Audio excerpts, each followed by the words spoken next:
Piero Paulino, PCA da ANPG. Thank you for affording us this opportunity to talk about the ANPG. 50 years of Angola, 50 years and more, as Helder said, of the oil and gas industry. Certainly, ANPG has just been around for 7 years, but for many who have been observing, it seems like ANPG has been here for more than 50 years as well. So I'm sure that is also a little bit of what it is that you and the organization have been doing. I'll go straight into it. And I really want to start with what is actually going on with respect to the licensing round. But even beyond the licensing round, we have seen ANPG this year sign up a couple of, or issue a number of licenses off the licensing round. What is the reason behind that flexibility? Okay, muito obrigado, Werner. Very much. In fact, we have attributed a lot of license in the process of license. It's a little bit difficult to talk about the presentation. After the presentation of Elder Yombo, we became a very strong pole, a very attractive pole. We have been organizing licenses that are very in a certain period. In 2019 was given at least 4 licenses, and one was already done by the oil and gas agency. But what really makes what attracts the investors is not only the license, it's the changes that have been made in the Angolan market. Changes that were said already in your presentation, that shows a lot of changes that allows the marginals, allow the exploration within the exploration areas, give rights to exploration and production to the investors. This is what makes the investors look at Angola as a very attractive place to invest. We've been realizing at the Namibi Basin in 2019. In 2020, we had at the Kwanzaa, we had more than 7 offshore blocks, and right now we are preparing the live station of this strategy that we have made, that was accepted in 2020, in 2019 to 2025. By this time, we already have attributed 33 consumptions that are already in the final negotiation, and we believe by the 31st of December 2025, we will be able to accomplish all our goals.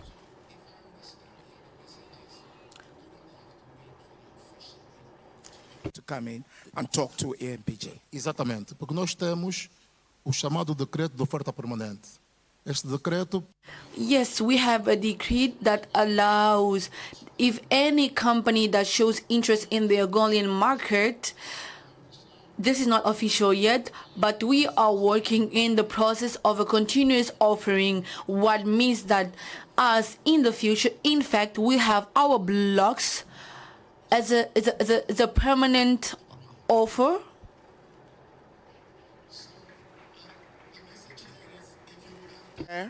And you're looking at some of the assets which Helder was talking about. Please do not hesitate. Do not wait for a bid round. You need to come and meet ANPG. Exactly. One thing we've heard about a lot of time is the incremental production strategy. Can you please give us a little bit of content and feedback around what was that actually meant for? Ok. Bem, qual é a Basically, on the basic of the project, we are working with very matured areas. We're looking at the profit. It already goes 20% to the investor, 30% to the government, but at the end would go 90% to the government, and we're gonna pay at least 50% of the tax. So we are already sure that in a situation like this, there is nothing attractive for us to, there's nothing attractive to invest in the matured areas. But we're also essa estabilidade contratual?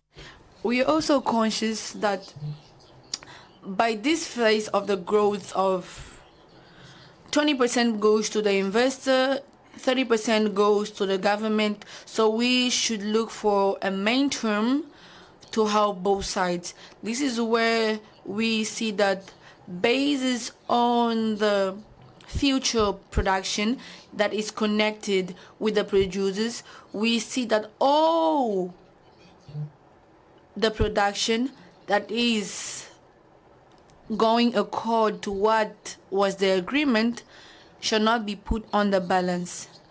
If someone produces above what the agreement is going, so that's really good. In a way, I can give a practical example. If we mention, we have Da vida útil devia produzir aí 100, 120 milhões de barris.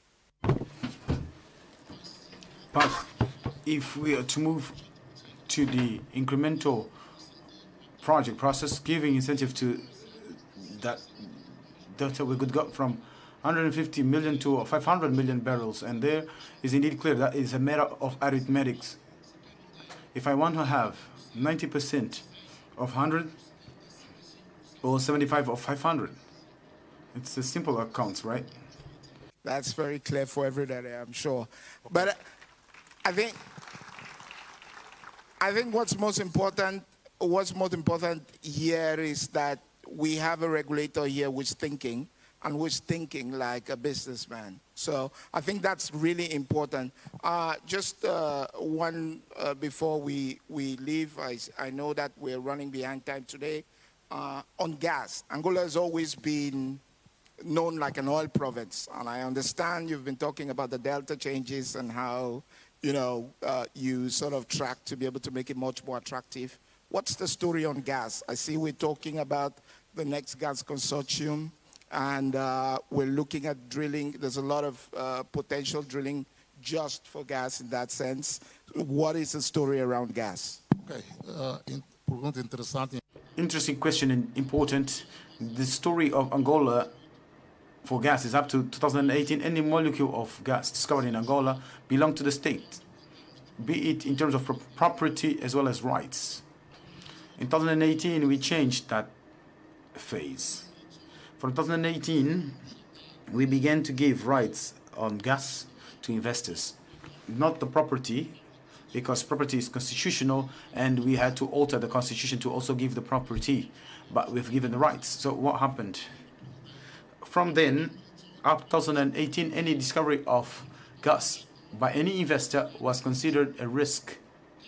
So what does the new decree of 2018 made? It transformed that risk into a business opportunity, since it has given the investors the possibility to develop and monetize the gas for their own benefit and for the states. As a consequence, we created the new gas consortium, which is of your awareness, and which will develop the gas fields, or it's developing the gas fields, which are the not associated of block 1 to block 2, 3, and 15 and 14. We have the first gas towards the end of the year, before the end of December, which means that we in fact created conditions to utilize this important product that even in terms of energetic transition is a product in transition. So we're creating conditions for the usage of all produced molecules, and we haven't stopped there. because we understand that the oil sector is a dynamic sector. And being dynamic, the legislation cannot be static. It has to follow the evolution and the dynamics of the sector. For that case, for this effect, Cabinda Gulf Oil Company. so we are saying that we want to increase the handling of gas at the south of Congo River.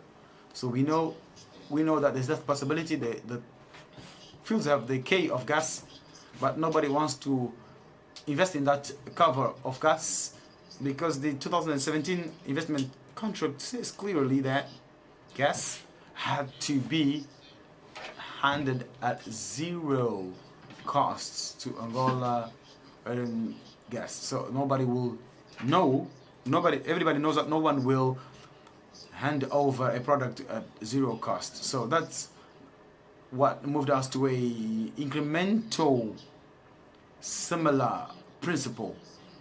So we are saying who produces above the expected might have an incentive. And what is that incentive? It's simple. Allow them to sell.